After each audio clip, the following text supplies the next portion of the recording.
Assalamualaikum warahmatullahi wabarakatuh. Selamat pagi rekan dan rekanita, bertemu kembali bersama saya. Nama saya Totok Dwi Saputro, alamat saya Kecamatan Kembang Bau. Saya di pimpinan cabang IPENU Lamongan sebagai koordinator kaderisasi IPENU Lamongan. Kontak saya di sebelah kiri saya, ini adalah IG saya, yaitu dilihat saja ya. Terus di kanan saya ini ada alamat Facebook saya, dan di bawah ini adalah nomor HP saya. Nah, rekan dan rekanita semuanya, di sini saya akan menjelaskan tentang TOR, yaitu Term of Sebelum saya menjelaskan TOR, pasti kalian pasti muncul kalau kita membuat sebuah kegiatan pelatihan ataupun seminar ataupun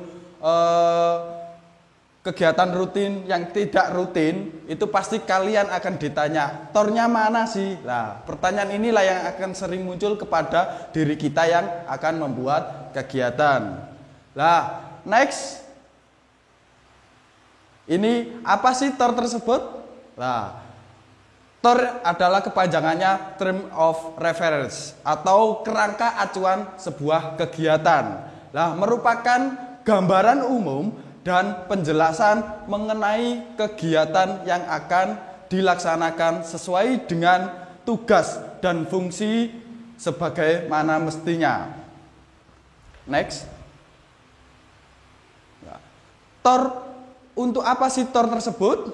Nah, TOR ini adalah untuk menjamin efisiensi, efektivitas, atau kelancaran dan keseragaman tata urut dan materi kegiatan, dan terus menentukan sebuah tema, merumuskan sebuah masalah, kemudian mencari jawaban atas permasalahan melalui kegiatan tersebut. Next.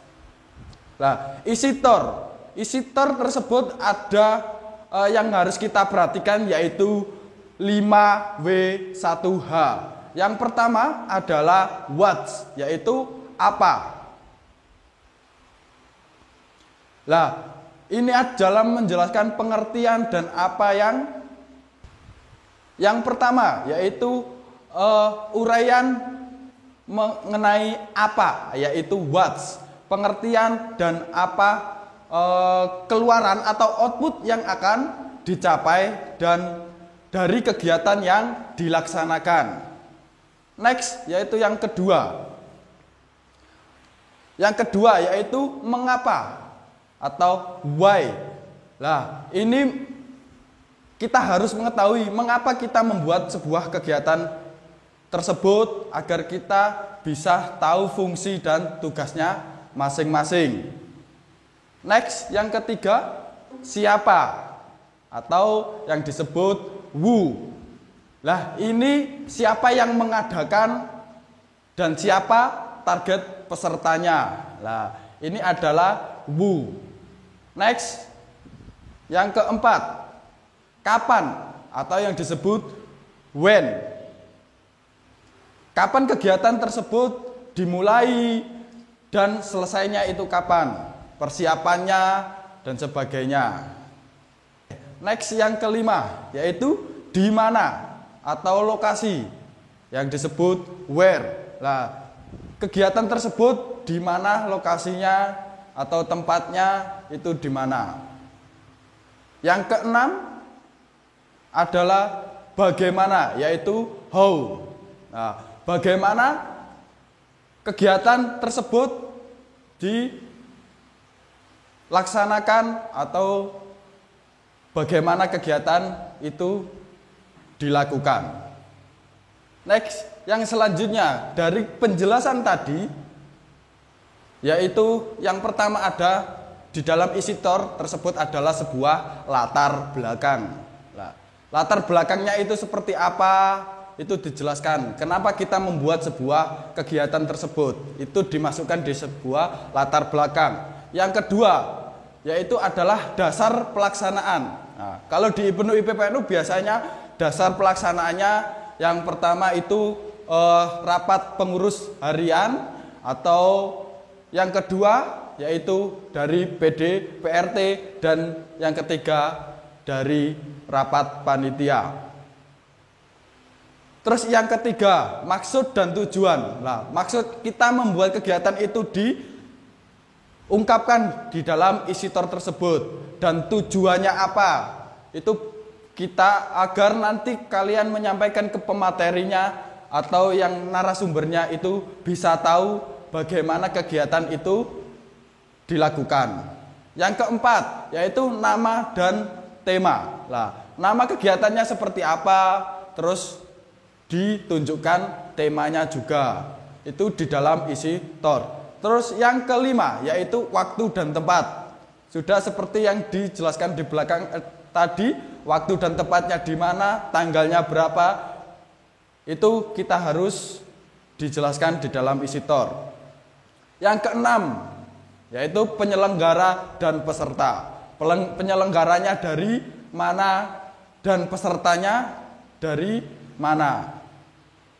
Yang ketujuh yaitu bentuk kegiatan. Nah, bentuk kegiatan ini kalian jelaskan bagaimana bentuk kegiatan ini agar nanti si narasumber ini bisa tahu kondisi yang ada di wilayah kalian masing-masing. Nah, yang terakhir yaitu penutup. Penutup inilah yang ada di dalam isi tor. Oke ya rekan dan rekanita semuanya, kita lanjut yaitu tentang silabus. Nah, silabus ini adalah sebuah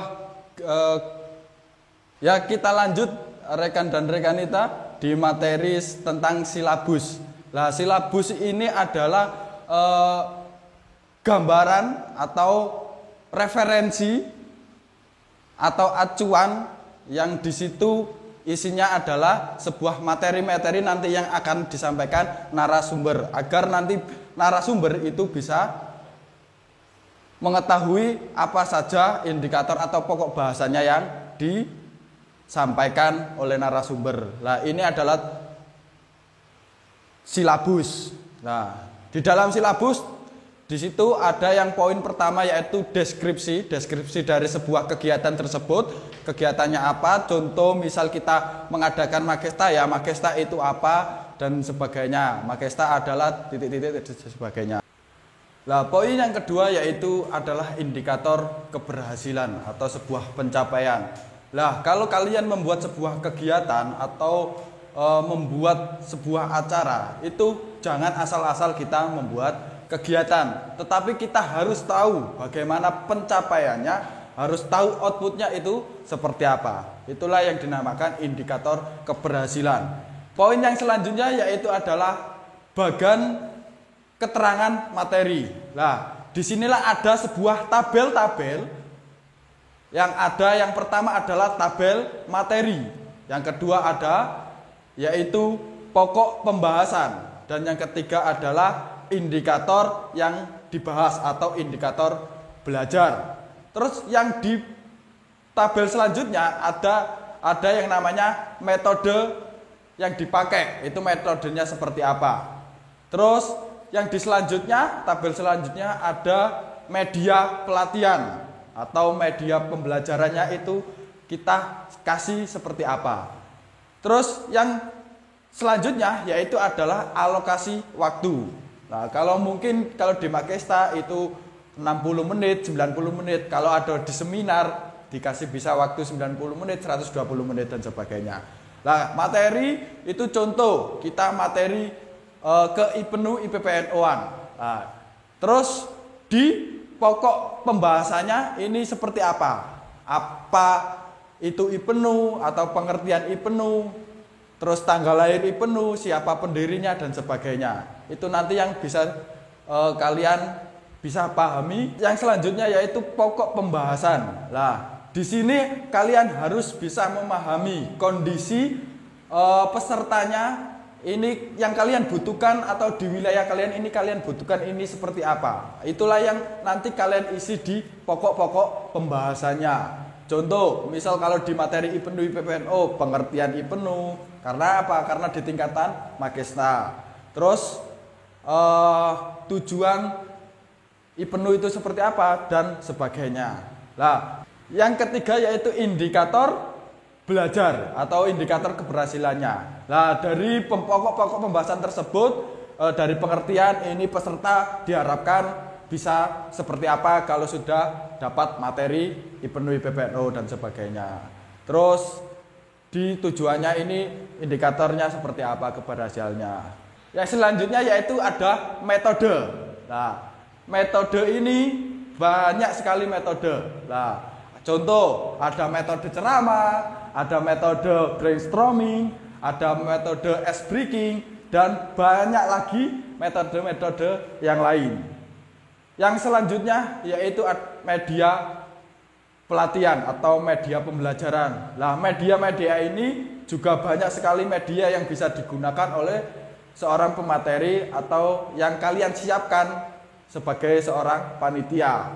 Nah, contoh metode media pembelajaran. Nah, contohnya seperti media LCD, media kertas plano, media spidol, dan banyak lagi media-media yang lain.